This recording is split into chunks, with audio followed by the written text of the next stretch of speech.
Hello, everybody. It's that time again. We're back. It's Wow Ergonomics with me, Graham Coath, and Stephen Howe. Hi, Stephen. Hi, Graham. How you doing? I'm fine, thank you. Now, Good. just before we came on air, you were telling me about the rigmaroles, the trauma of trying to get abroad to Holland, of all places. Yeah. Tell us a little bit about that, because that's fascinating. Yeah. So obviously, I work back at Elkhausen. So we're a Dutch-based business. Up there, or no, which way? That way. There we go. Yeah. And obviously, there's only me works for the business in the UK.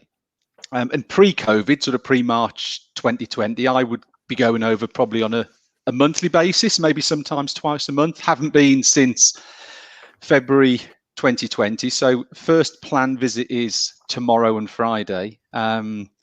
But I was just sort of touching on with you, Graham, the rigmarole and the stress and the hoops you've got to jump through to get there, in terms of testing, paperwork, letters from my company to exempt me from the 10-day quarantine in the Netherlands. So having to almost justify it as an essential bit. Well, it is an essential business trip, but you having to then get people to put it in writing. Forms on the UK government website, forms on the Dutch government website. It's a 6 o'clock flight tomorrow morning, so I've checked in, which I normally would do, but they won't issue a boarding card. You need to present all your documents. So you're then thinking, okay, what time do I need to get there? Because if no one's getting a boarding card, it's going to be like the old days of huge queues and people checking paperwork. And I went for my PCR test yesterday morning, and the result can take up till 10 o'clock tonight to come. So I was planning on going to bed about 10, as I'm planning to get up about 3:15. So hopefully it comes through. Otherwise, it could be a long couple of days. And it's more as well, Graham, almost the stress of the fact that having to almost go through everything, because if I make a mistake, the risk is that I could get to the Netherlands and then be stuck there for 10 days, or when I come back, have to isolate for 10 days. It's trying to make sure you've got all the boxes ticked, because, there isn't a one place you go to get the list of what you got to do. You've got to check the UK side, you've got to check the Dutch side, you've got to check KLM. There's a lot of things, and I'm just thinking for one person to go for 2 days, it's particularly stressful and time consuming. And, I appreciate there's got to be sort of rules and regulations in place, but if people have got to go through this for just a 2-day business trip, a 50-minute flight, how long is it going to take? I mean, how did people cope in the summer? We consciously didn't go away, away in the summer because of the hassle, but I know a lot of people did, and fair play if they were prepared to put them through this. But my goodness, it's there's a lot to go through, I have to say. Someone's asked, what if your flight is actually at 10 p.m.? I think it's actually at 10 a.m., isn't it? What if your flight? No, well, I went yesterday morning at 10 a.m. on Tuesday, and it can take up to 10 p.m. tonight to come. So, but one of the reasons I had to do that is because I'm only there a short period of time. I can use my hopefully negative test in the UK to get out, to also get me back in. Right. If you leave it, if it's longer than 3 days, you then need to arrange another test out there. So I've done it to the point that I don't need to take another test, because if I take a test when I'm there, will the result come back before I have to come back? Oh my word! It's just like, oh my word, Graham. It is, and this is one small flight for one individual. I'm finding it stressful enough, to be honest. I'm actually booked to go to Coath next year on holiday. You're putting me off now.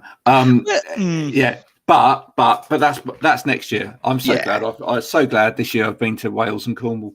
Yeah, it's just so much easier. Yeah. And when you were telling me a minute ago about having the PCR test as well, oh, it made me cringe, my friend. It made me cringe.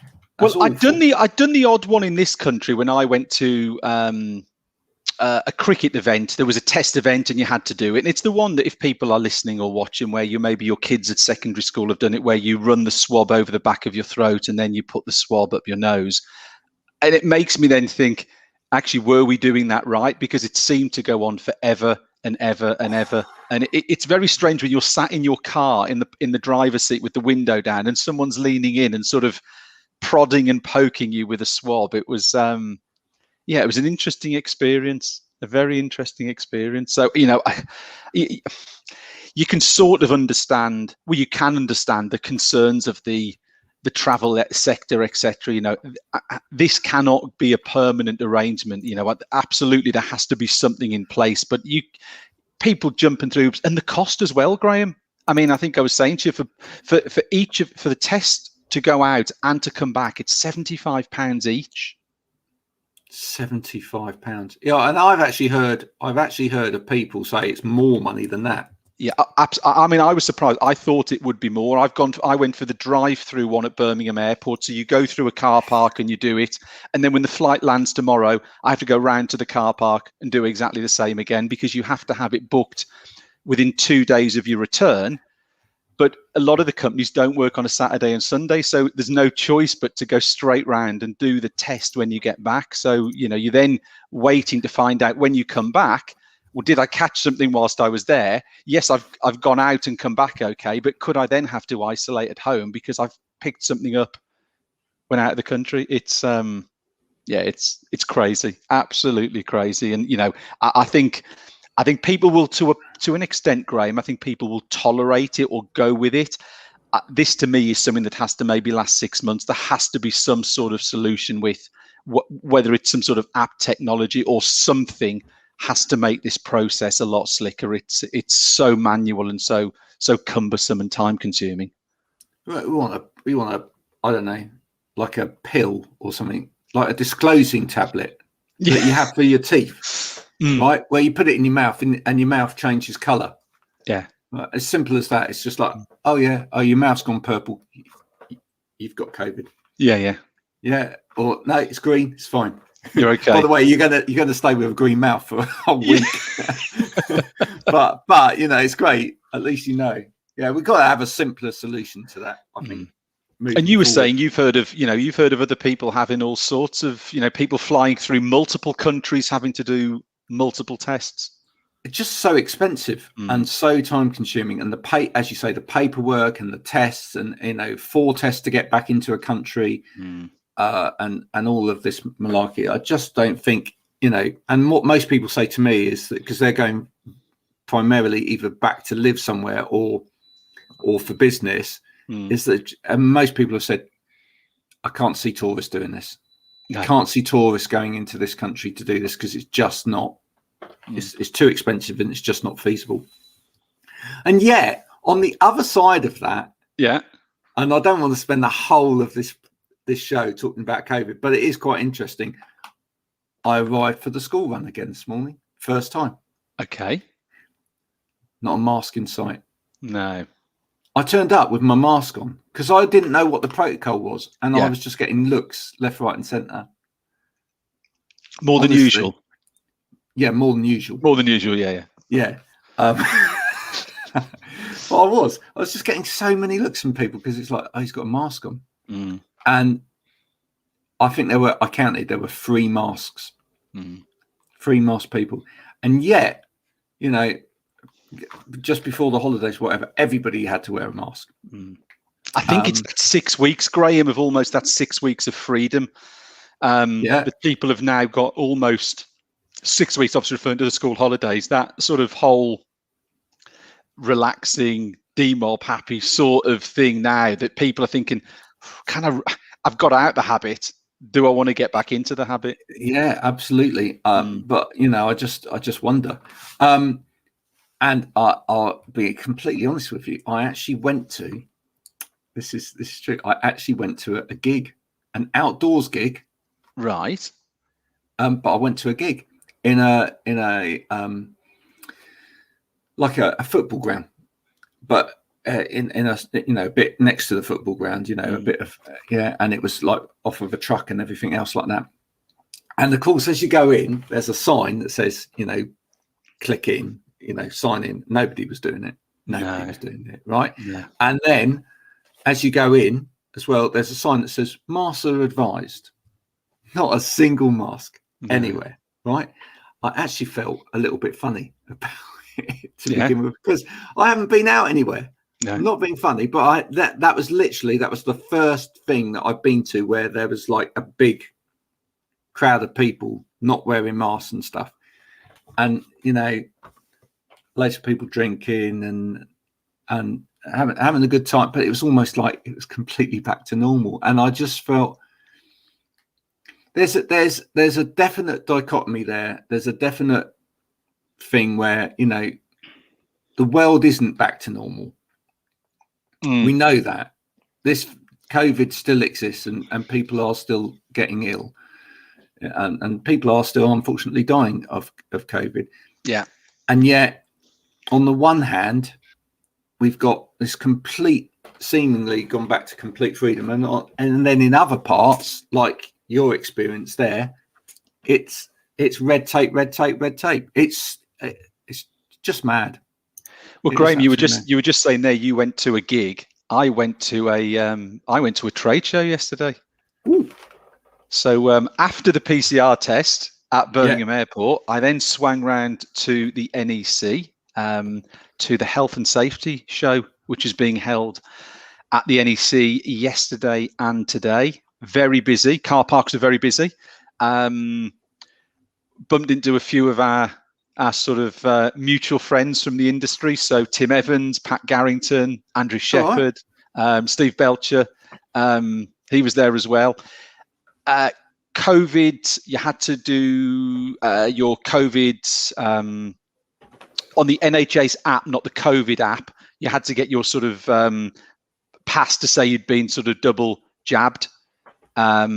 And obviously stuck it on an Apple or an iPhone, you put it in the wallet. So you showed that and they scanned that as you went in. I would say something like 10% of the people probably had masks on. I would say, if I was to pick a number, maybe between 10 and 15%.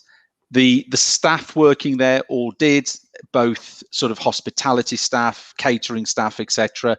I would say attendees, I'd say it was probably around the 10% mark, to be honest. So, I mean, NEC, as you know, is very big, open, airy, but it was, it was interesting to see. It was interesting to see. It was almost a bit of a step back. Great air conditioning.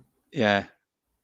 I'm not sure what they could do in terms of aircon and opening doors. And that's going to open a whole other thing, isn't it, really? Because that's one of the really important things is around air and ventilation. And I'm not sure with somewhere like that, how you can do that. But again, it was a bit of a step back to the sort of 18, 20 months ago. But I'd say the numbers were good. I mean, look, from a commercial perspective, it was good to see a lot of people out and about feeling comfortable to do that. I'll be honest, I didn't wear a mask. I was quite comfortable not doing that. But equally, I understand why people did. And I understand people might be concerned why the numbers of people not wearing masks was probably as a percentage was quite high. But it was good stroke interesting stroke to see the whole thing operating. When you've got to start somewhere, it's probably the first big indoor event I've been to be honest. I've done a couple of external sporting events where you are out in the fresh air, but it was the first one I've done. I mean, to be fair, people were sort of trying those good habits of social distancing, standing, a good distance away in a queue if you're queuing for a coffee, etc. So there were lots of good practices, plenty of hand sanitizers. Although one of my new bugbears is hand sanitizers with no sanitizer in. The number you seem to find, and you almost think, do they get filled up in the morning and then left? But recently, trips to service stations, pubs whilst on holiday, great for sanitizing stations. But my experience is probably, well, I'd say something like Graham, probably only 2 in 3 were probably had something in, and you almost think actually that needs to become a thing. I don't want it to be a box ticking exercise. That the sanitizers, they have to be monitored and filled on a regular basis. So again, on the back of your sort of outdoor gig experience and an indoor trade show, which was, as I say, an interesting experience. I think it's great. No, I think it's great that people are, getting back out there. I think we need it as a human race. I think it's great that, I just think it's interesting, the differences between, how we think about it sometimes, and then how we think about it other times, and it's almost like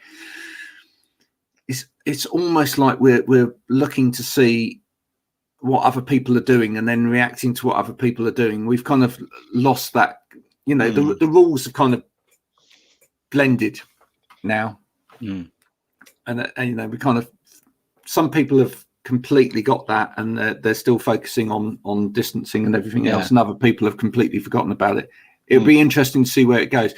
What would be really interesting is to see when shows like that are monitored, and I presume there's some kind of monitoring process that goes on for any show or event or whatever now, to see what the cases are afterwards. Well, I mean, you had to obviously present a pass to get in, which I'm guessing from the people I could see in the queue I was in, it was very much that NHS app certificate. So there was a lot of that going on, and I think it was being scanned, and obviously your ticket was scanned as well because you had to pre-register. So there is, I guess, there's data there to sort of correlate who was in and who would come in with things. I mean, what the boffins do with all that, I'm not entirely sure, but there is clearly a way of being recorded going into the premises, and confirmed whether you've got the right pass. So I don't know, you'd like to think there would be, wouldn't you? Yeah, it's really, really, really interesting. And at the end of the day, it's just before we went down to Cornwall, there was a festival down there, and apparently, I don't know whether this is true or not, but apparently most of the people that went to the festival caught COVID. Oh, wow. So it was like, like 4,000 people or something. Gosh. And so, this is the issue, isn't it? I mean, at the end of the day, there's seemingly, we go to something and we go around and nobody comes out of it with COVID, and then something else, everybody comes out of it with COVID. What's the factor? What is there about the environment in which it takes place? But what is it? What is it that means one thing works well and one doesn't? There has to be something that's driving that, doesn't there? I'm still convinced, and science boffins, if you're out there listening, please come in on this, but I'm still convinced it's to do with saliva. Oh, really? Yeah, and I'm more than likely convinced it's something to do, you touching something and actually touching your mouth with it. All right. Which is why actually most of the time, if you're outside, whatever, or in an event like that, and you're cleaning your hands, and you're not, but this is a thing. I'm going to stick on this for a minute because it is fascinating. Yeah, absolutely. Right. Me and my wife have been watching some TV lately, and some American shows or whatever, and this is what gets me. So like, people go in and they watched the program the other day. So a load of people get together, some mates got together, and they hadn't seen each other for ages or whatever. And so when they meet each other, they're going, elbow, give me an elbow, bit of that, yeah, etc. And then they all sit down and they start having a drink and some food or whatever, and then glasses together in the middle. Yeah. What was the point of the elbows? Exactly that. And this is what I'm saying. I just think that there's something going on there in that aspect of, social interaction, which is just not understood, right? Because you sit at a distance from someone and then, don't actually handshake or whatever, and you do elbows, but then you actually clink glasses together, right? And for me, you think about it, I said it just before we broke up last time, the Euros, right? Loads of people got it, right? Out of the pubs, drinking, clink, clink, clink, right? Festival, clink, clink, clink. There you go. Yeah. I could be completely wrong here, but there's something about that says that may be where it's going. Right, we have a new feature today. Okay. This is going to happen every week. Some weeks we're actually going to get today, just to start it off, I'm going to do it with you. Okay. All right. Other weeks we're going to get a guest and they're going to do it with you, because that will make it even more interesting, because they won't even have a clue about the product. So in a way, this is a bit of a dry run today. This is a bit of a test run for this. So you're going to put a blindfold on now. and I am going to bring it up on screen. Oh, here we go. Oh, hang on, I haven't got the blind. Oh, hang on, yeah. Actually worked at a festival in Brixton on Sunday. We had 25,000 people coming, and there were very few of them wearing masks, but the rest of them no masks. It was quite shocking to see. Not a care in the world. There you go.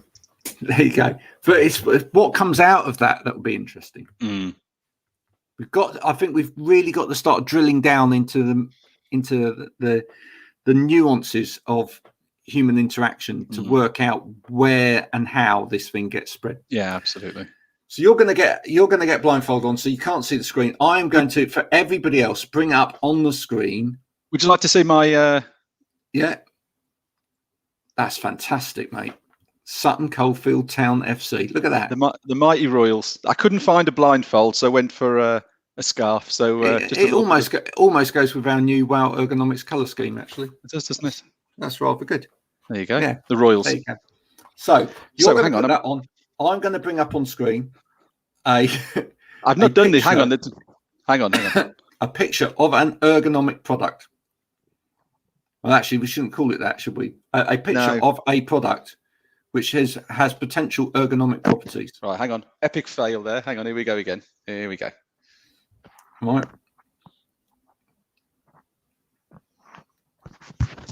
There we go. There we go. Can't see a thing. Right, I'm off down the pub now. Oh dear. Right, so I'm going to bring this up on the screen. I get to describe this thing to you. Yeah. But I obviously can't say within the description what it is. Okay. And are you looking for the brand or the product or? Sorry. What are you looking for? I'm looking for the actual product itself. Okay. Yeah. So it's a specific brand and product. Okay. All right.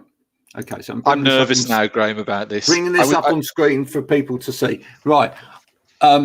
I'm going to. This should be a fairly easy one. I'm going to say it has 5 wheels. It has 5 wheels. Yeah, it has 5 wheels. Well, working on the basis of the normal base of one, is it a chair of some type? Yes, it is. Okay. Okay. So the next thing I'm going to tell you about it is that it has a mesh back. Is it a mesh back chair? Can you be more specific?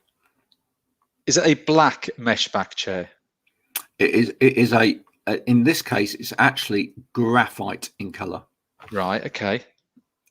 Yeah. Now, chairs aren't my area of expertise. So I've gone for something that's fairly straightforward. I'm going to tell you that this particular chair comes in a range of sizes, and they're actually called A, B, C. Okay. Is it made by Ergo Chair by any chance? No. Okay. A, B, or C. Yeah. I'll give you one more clue. Okay. Right. The seat of the chair is also mesh.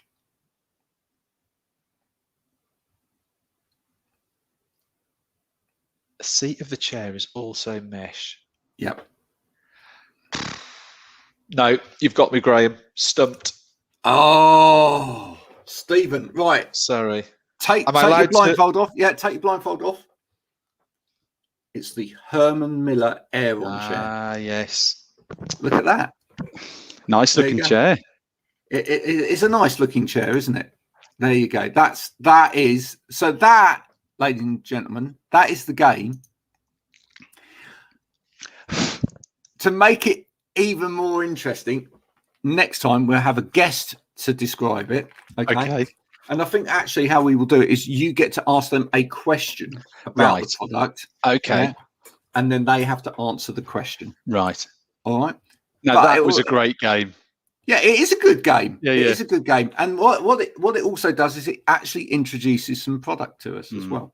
Absolutely. And I think what we need to do is maybe get some of maybe get some of the people who are touching and feel the product on a regular basis, some more experts. So I think whilst I will do it, I think we maybe should get some guests to be blindfolded as well. What do you think? Some of our assessor friends who will know who should know the products very well. Yeah, exactly that. So how cool would that be? I think Mr. Rigby and Mr. Nichols, we're coming for you. You're next. You're going to be called up very soon. So Mark Rigby and Ross Nichols, I think we will have. We'll be in contact with them soon to line them up for the show. What would be really funny, right, is if we got some manufacturers on, and it's their product. You see, that was my concern. Would it be one of our products, and I'd get it wrong? Well, so when you said it had 5 wheels, I thought, great, it's not one of ours. The worst I can do is get it wrong here. There's no shame. Yeah, exactly that. But don't you think we should do that as well? We should actually get some people on, and it's one of their products. It's a bit like it sort of it gets me thinking around the lines of, like MasterChef, the professional, where they get the professional chefs on, and you're thinking they do this for a living, they surely can't mess it up, and they do, and it's almost they're going to have to their reputations are on the line here, aren't they? Because you wouldn't want to get your own product wrong, would you? No. Now, the other thing that we do within the show is we do look at current news stories. Obviously, we talked a little bit about COVID this morning. Again, sorry if we've gone on about that, but it was important to cover that particularly. But there are some great news stories that I found on LinkedIn over the past day or so, and I just want to share some of those and we'll have a chat about them. So this is the first one, which I thought was fascinating, that came up this morning. So this was shared by Nicola Pease, which was about this lady here, Alice. Friend of the show, Nicola Pease. Absolutely. Yeah. Right. So this lady, Alice, worked as a full-time estate agent in London. On her return from maternity leave, she requested to reduce her hours from 9 to 6 to 9 to 5 and work 4 days a week. I mean, let's be honest, Graham, that if I stop you there, that doesn't seem unreasonable. No. So this is a really interesting case that's being talked about here, because clearly she won her case against her employer. Now, in the past, that may not have happened, but that is a bit of what they call a landmark case. Yeah. Someone winning a case like that to say, look, I want to change my, fair enough as well. It was after maternity, so there's probably some of the issues there around maternity, etc., carrying on. Yeah, I was going to say, because I'm not my field of expertise, but haven't you got to have done something for a period of time after, because of, I don't know, there's something, isn't there? There's something that you maybe you can't leave within so long, or you have to make accommodation for people around maternity. But obviously, she was coming back after maternity, so but. It's interesting that the judge has ruled in her favour there. I think it's great that the judge has ruled in her favour. I don't think it was unreasonable, as you say, what she was asking for. She was asking for a slight reduction in hours and a reduction in working days per week as well. But quite acceptable. Do you think this is going to happen a bit more often now? I mean, people have had a little bit more flexibility and freedom in terms of when they do their work with remote working. With moving towards for a lot of companies more of a hybrid model. But are companies going to get this wrong, do you think? I think they're going to, but I think I think it's a great opportunity for companies to get it right, to really, I mean, we touched on the past about things like talent drain and things like that, haven't we, Graham, about people voting with their feet? But it's an opportunity for organizations to really sort of solidify their good relationships with staff and show that flexibility. And I think, like we said, the last 18, 20 months have shown that flexibility works. In fact, people in having that flexibility have become more productive.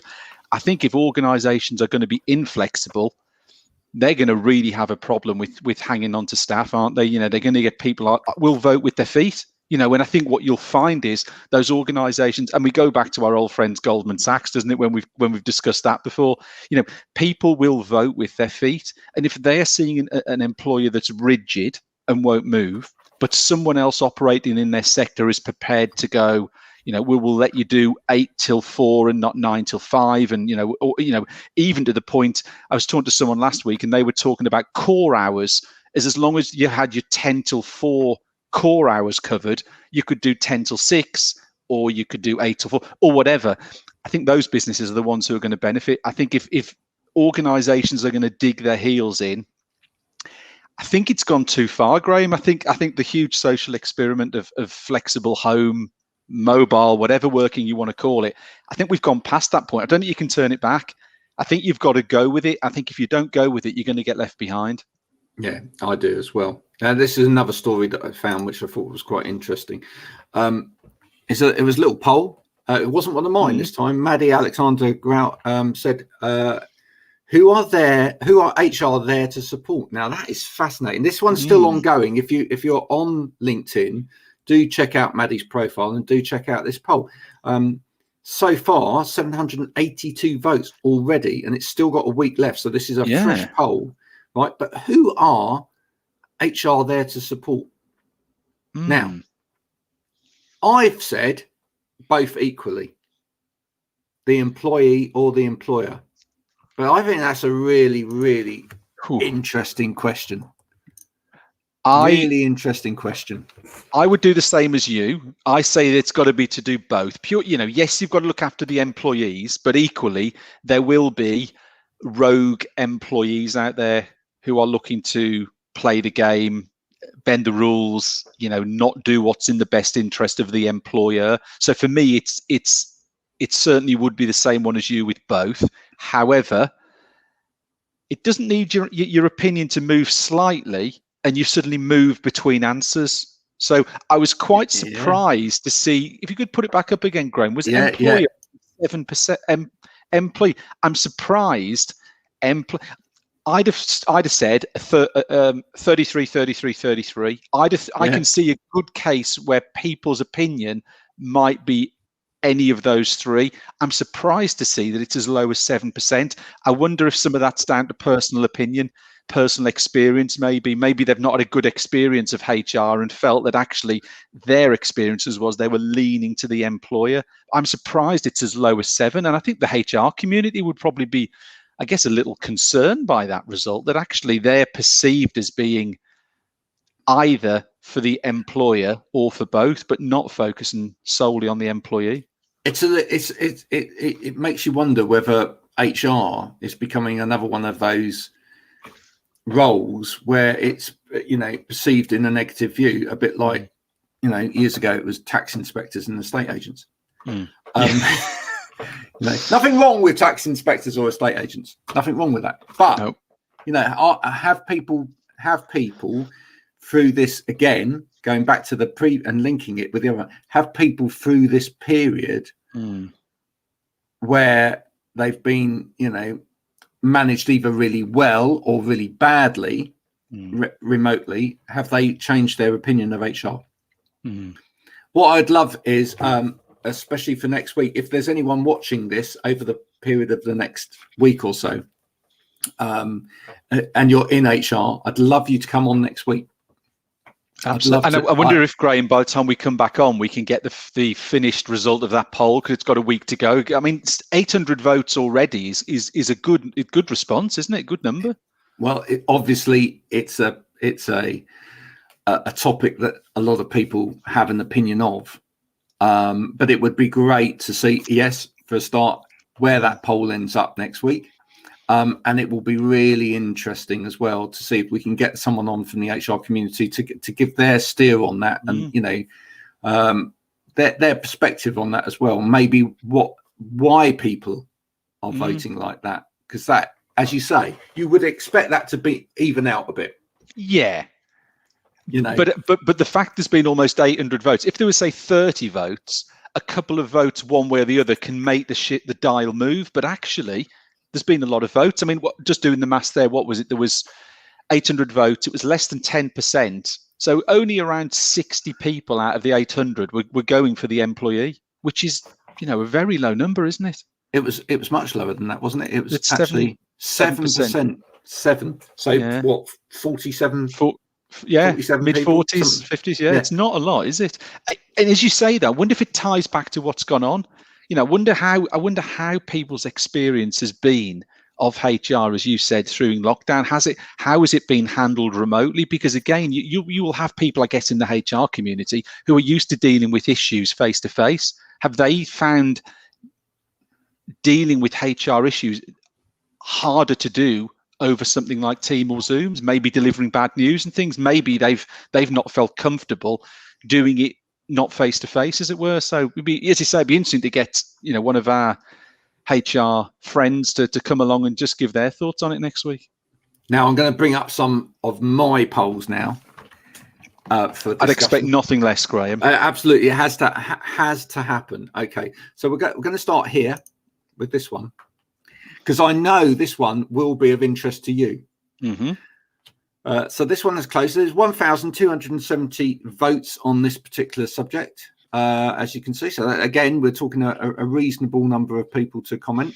I mentioned the fact that, in a previous life, I used to drive a huge amount of miles a year, 80,000 miles a year.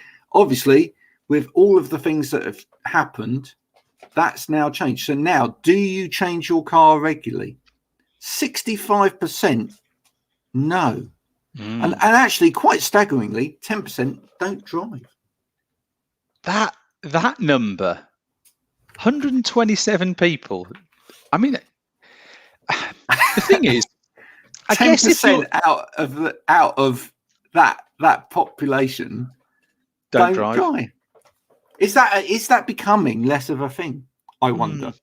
I mean, it'd be interesting to know geographically if those people were maybe London based, which they can't all be, but it would say a good proportion are.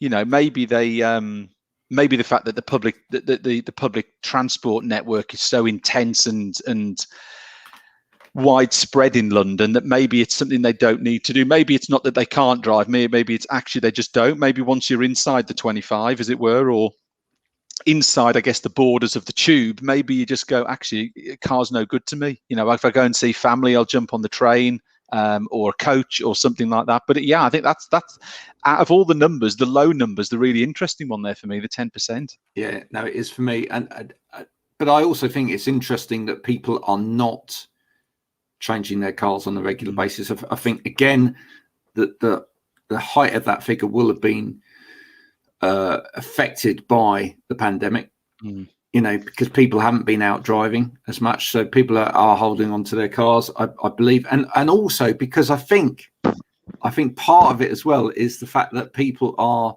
now concerned or thinking about, at the very least, the fact that the government are talking about,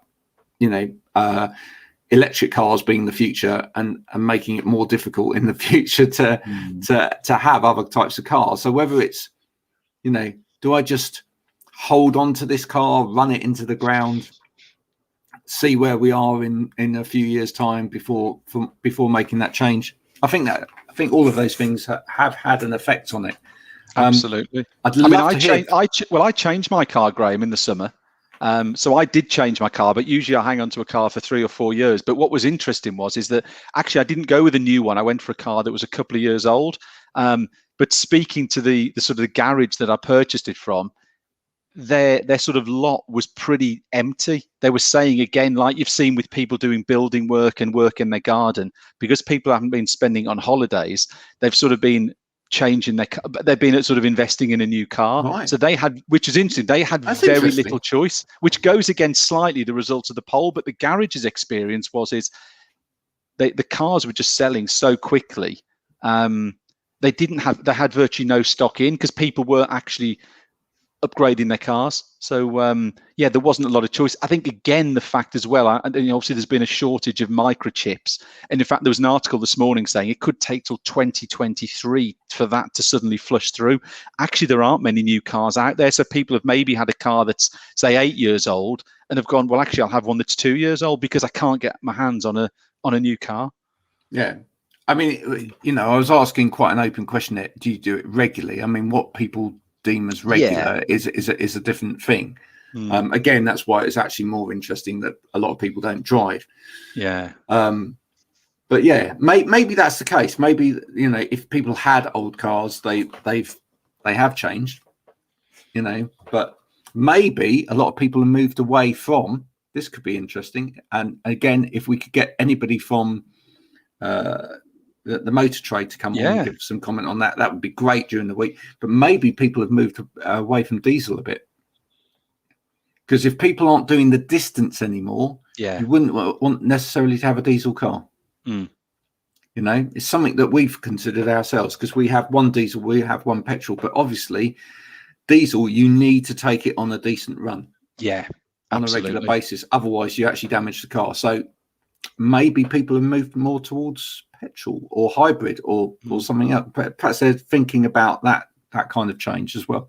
Interesting, Graham. You said there about diesel. I drove into Birmingham city centre the other day, and they've brought in it's the first time I've been in since it came in, but they've got a new sort of clean air policy. So once you cross within a sort of very close area to the city centre, sort of operating like the London congestion charge, I guess, is that you've got to punch your registration into something on a Birmingham City Council website, and it tells you, do you have to pay or not to go into that area? You know, once you cross a point, you have to check your registration as to whether you have to go depending on how old the car is. From the reg, they must be able to tell what type of diesel it is and the age and maybe certain things about the engine. Yeah, absolutely. Crazy. It's going that way. It's definitely going that way. This one. One. Yes. This one got me. Right. Now, this has affected everybody. Absolutely everybody throughout the last 18 months or so. Right? Because we have all been on the internet more. We've done more and more business on the internet. Right? So I thought it'd be really interesting to try and find out. And actually this goes back to ergonomics and devices as well, because how many of those are wireless now or Bluetooth? So how many devices do you have connected to Wi-Fi at home? Right now, you're a household of 7 in the summer holidays, Graham, aren't you? So you're going to be the I've lost count, surely. Yeah, absolutely. I was definitely I've lost count. Clearly 1%, none at all. That's amazing. That's to achieve that is absolutely amazing. Hang on, I'm questioned. 9 or 10 people have got no devices at home. Yeah, maybe. Well, yes, but it just seems not even one, not even a phone, a smartphone that's connected. I'd like to know. I'd like to know how they. I suppose if they only running off. I suppose because I did ask about Wi-Fi, so if they're running everything off of 4G. Yeah, absolutely. That could be that. But clearly, in order to vote, they're attached to some kind of internet. Yes. Okay. But yeah, 5 to 10, and I've lost count. 31%. Absolutely huge numbers. And again, it really got a lot of conversation going. Clearly, makes me really wonder: has our infrastructure got to a point where it really can't cope? Because you look at those figures, you think. And as I said in the actual preamble to the poll as well, I said, one of the things, whenever you talk to a service provider about your broadband, one of the first questions they ask you is how many devices do you have connected to your internet? Right? Yeah. And if you went back a few years, people would be like, I don't know, 3, 4. Oh, well, yeah, that's fine. This will be good. This internet will be good for you. How many people are honestly, when they're actually talking to an internet provider, going, I've got and one guy actually did a DNS count, right, and said that he had 67 devices connected. In my head, I'm running through and I'm thinking in our house alone, there's 5 laptops. Yeah. There's a television. Yeah. There's 2 PlayStations. There's 8. There's got to be 3 iPads. Yeah. 3 mobile phones. I mean, what, maybe 14 or something. I mean, I'm not going to hit to that number the other guy. We're not going to tell you where Stephen lives because you'll be around there tonight to nick it all. But you know what the funny thing is? When my youngest son, who's 10, whenever friends come round, they seem to have to bring a device, and the first thing they almost ask us as they cross the door, "What's your key? Got the Wi-Fi code, please?" Yeah, it's like, yeah, in there. Go, and it's just like first thing they do. But don't bother saying hello anymore, Graham. No. What's the Wi-Fi code? How do I get on your Wi-Fi? And isn't that a funny thing in itself, right? That is still quite archaic, don't you think? Isn't it strange that in this day and age, right, when you consider now how many devices are connected to the internet in any given location, that you can't just walk into a house and get your device and go like that and oh right, thanks, I'm connected now, right? And then as soon as you or just before you leave, you could do it again and it disconnects you from that. But you know what will happen though? The kids on the street will work out who's paying for the super fiber broadband, and they'll just go and sit on their wall or sit on their drive outside, and which actually is a good thing, because that'll speed mine up, because they can only bleed someone else's internet dry or broadband dry, as it were. Yeah, but I seriously question whether or not our infrastructure, especially in the UK, is good enough now to actually support what people are putting through. Because Graham, you live in a town that's and when I say it's not rural, but you're slightly off the beaten track. What do you find in your town? What's the general level of of quality? And I'll tell you why I ask that. We went on holiday to Norfolk in the last week of August, and we went on one of these trips to go and see seals. So you go out in a boat to see the seals at Blakeney Point. But when I booked it over the phone, the lady who I spoke to said, "Can you please bring cash, because we don't get a very good Wi-Fi signal out, so for you to pay by card." And it then starts hitting home when you don't come from a rural area and you live in an urban area where you're used to 5G and ultra fiber quick broadband, that you talk about businesses and using of cash and things like that, where they're actually asking for cash. So we had to go into the cash point, which we never seem to do now, and withdraw cash because they wouldn't take, or they didn't think they could take a payment on a card, or whatever it would be, which again was sort of brings home the point around disparities in quality of internet and service providers. Well, certainly where I live, we have super fast broadband, so that's not an issue at all. And I guess it's available, therefore, to anyone within this area, because it's it only came in a few years ago, which is interesting, because I would not be able to do the work that I do now, from here, if it was a few years ago. I just wouldn't be able to do it. So all of that's changed for the better. But we have just returned from holiday from deepest, darkest Cornwall. And there were places in deepest, darkest Cornwall where there were no Wi-Fi. Yeah. And certainly there were no phone signal either at all. So the one and when we went on holiday to Cornwall, because we did a week in Cornwall and a week in Norfolk split up, but when we went it was back in we went to Devon earlier in the year, and that was when you had to order your food from the table at a pub, but you needed the app. There was no phone signal to get the app on your phone, so you then stuck in this sort of perpetual loop of, I can't order it from someone, I need to I need to load it on the app, but I can't get any phone signal to put the app on my phone. So how do I order my food? Yeah, I think it's a very real problem, because most living now relies on that technology.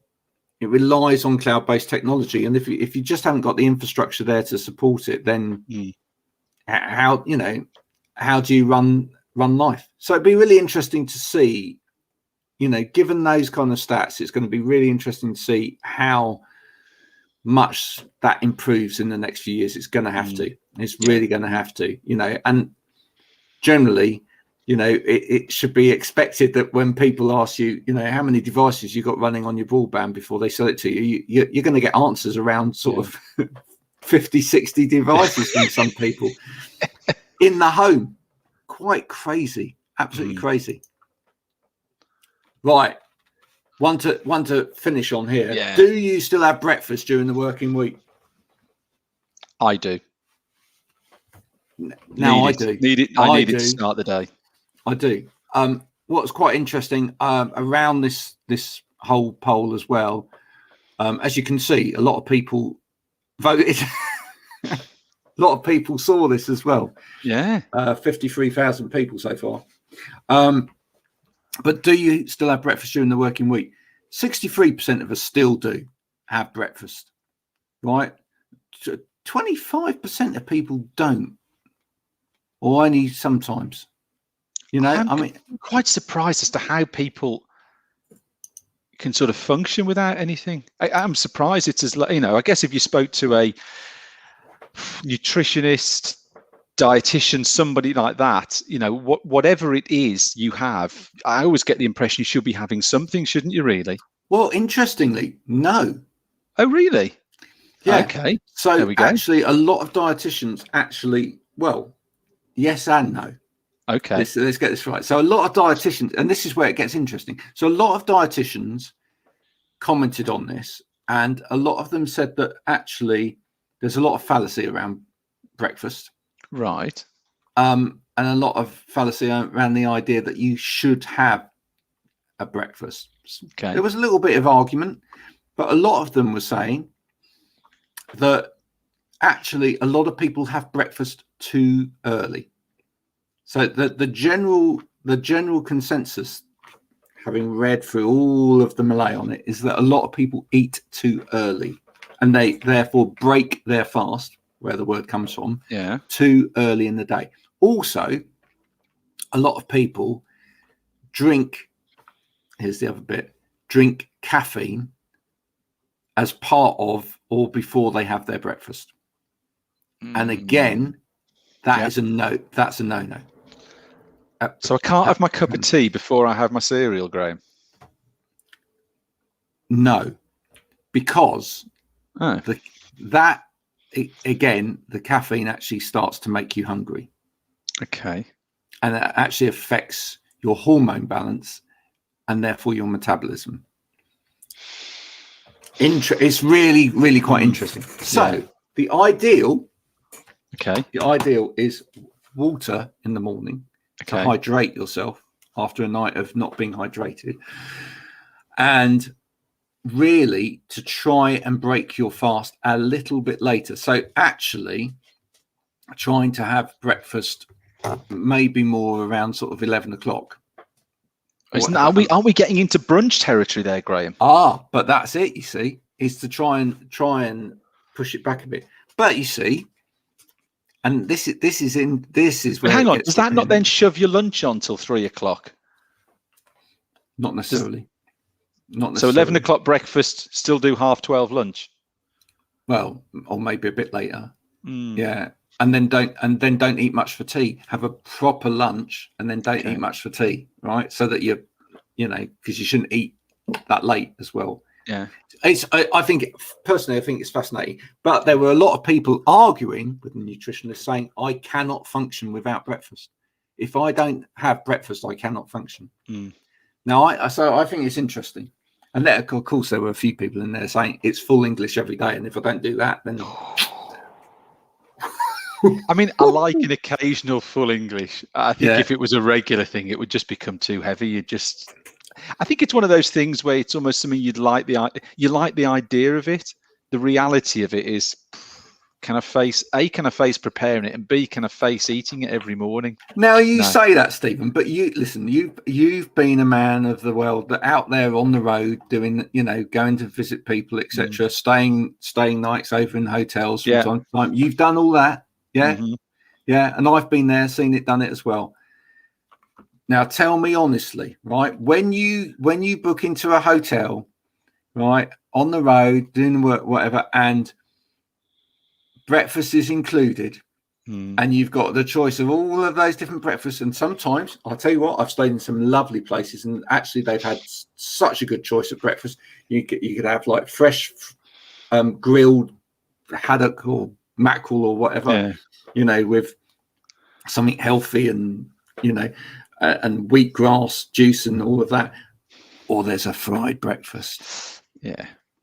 The fruit's not getting picked, is it? Let's be honest. You always see a few people up there and they're like bran flakes and some bits of yogurt and some bits of pineapple or something or whatever. And you just think, really? You've got all that in front of you and you've picked that. Yeah. Don't believe it. Don't believe you. They're doing that for image. I think they just don't want to be seen to go and get stuck into the meat trough, do they really? So personally, I find it really difficult when I do all those things not to go for the full English, followed by the pastries, followed by something else as well. And if it's really good, just a whole lot. Yeah. And just think, and you kind of justify it to yourself and go, that'll keep me going all day then. By lunchtime, you're like, I'm really hungry now. I'm going to have something else as well. But it's, but yeah, I think it's I think it's a really interesting subject. Do you, it's because it's part of health and well-being. It's part of how we look after ourselves. What do people eat for breakfast, folks? At the moment, I'm being really good. Just 3 sausages. No. I'm on the oatcakes. I'm on an oatcake diet. Yeah, I'm on. Yeah, don't worry, folks. I am eating properly once a day, but twice a day I'm on oatcakes. That's it. Now, speaking of health and well-being, Graham, is there not an event coming up soon? Yes, there is. There's a health and well-being event on the 23rd of the month. That's not long, is it? No. What are we on now? 2 weeks tomorrow. 2 weeks tomorrow. Lots of people signed up already. So about 30 people have already signed up. Thank you very much for doing that. Well done. Let's have a few more of you. I think we're talking to people every day about it. So, who's it for? That's the important thing, because a lot of people are thinking, who is this for? Maybe this isn't for me because it's health and well-being. I'd like to say a health and well-being event is for everybody. Yeah, absolutely. I can't think of anybody that, even if like business is your life, right? If you want to be successful in business, you've got to look after yourself. You've got to take care of yourself. It's what people like Stephen talk to people about all day long. So that's what this event's for. So it's for anybody that's a professional within the industry, but it's for anybody that's just wanting to find out more about health and well-being. So, and we're a broad church, Graham, in terms of we aren't just there with people like myself and 1 or 2 others talking about ergonomic solutions, are we? We started off at that, didn't we? Probably 12, 16 months ago, but we've brought in lots of different new sort of friends of the show and people who've got a lot more to build on that sort of base that we began with. Yeah, and I think that's what's really interesting about it. I mean, I spoke to someone this morning that's a neurodiversity consultant, and they're going to come along, and that's the thing, trying to bring people in who have got good conversation. So if you want good conversation, that's the difference. And this is where it's different from other networking events as well. I keep doing my little, good morning with Graham and a cup of tea in the morning, but that is where it is different, because I have been through the summer whilst we've been away. I've been to a few networking events, and I've done these networking events where it's like, oh, there we go. Where is health and well-being? I was just going to say, there's a really good question. Is it on LinkedIn? Right, it's on Remo. We will put the link to it in the comments for this. So don't worry, it's on Remo. You do need to register for it, or if you go to my profile and the A Better Way of Life page, then there is a link to it there as well. So you can find it there. But basically, it's a free event. It's for anybody to come along to. And what can I say? But I think the most important thing is that if you're the kind of person that wants to network with people in a real way, as opposed to this kind of, hi, I'm Graham. In 45 seconds, I'm now going to tell you. Okay, on to the next person. Yeah. you know, well, I've got more than 45 seconds worth to say to people. Clearly, and Graham, you don't need a mask or a COVID passport to come to our event. No, you don't. It's all COVID free. It's PCR test free, lateral flow free. You don't need any of that because it's all online.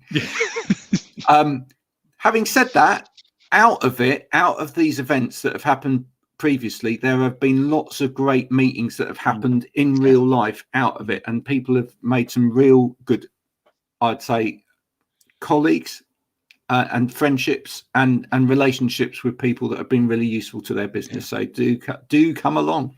Thank you very much for that question. That's very kind. Thank you very much indeed. Anyway, we've done it. We've done an hour. That's our first hour of the new season. Just like that. It's like getting the first day of school out the way, isn't it? Once you've done it, it's all downhill and easy from now on. So, but you did a lot. There was a lot of. The thing is, this is the thing. We were only sort of off air for sort of 4 weeks, I think, Graham. But there was a lot of things happening. It's almost like we said, every day there is something happening around the workplace, around, you know, and the COVID stuff ties in with the workplace as well, doesn't it? It's such a. It's in a state of flux. There's always something happening and going on. So, you know, by the time we sort of speak again in 6 or 7 days' time, there'll be another whole load of subjects for us to go to and get our teeth stuck into. Absolutely. So see you another time for guess the product. We will get some guests on to guess those products. I've also for next week, hopefully, I've found a voice actor who might come on and actually describe the product as well. Right. Okay. I'm hoping that he can do some really good voices so that he can actually voice act as somebody else. Yeah, excellent. To describe the product, which I think would be rather nifty. So see you this time. No, next week. What time are we next week, Steve? Is it Tuesday? As we both dive into our calendars to say what time are we doing my Ergonomics? Absolutely. I've just got to remember now. Friday. So next week, Friday at 11. Yep, there you go. So we're mixing it up. We are. We're trying to keep it hot and spicy. Fresh. We're fresh. So see you next week, Friday, 11 o'clock. Put it in your diaries now. See you then. Bye for now. Bye-bye.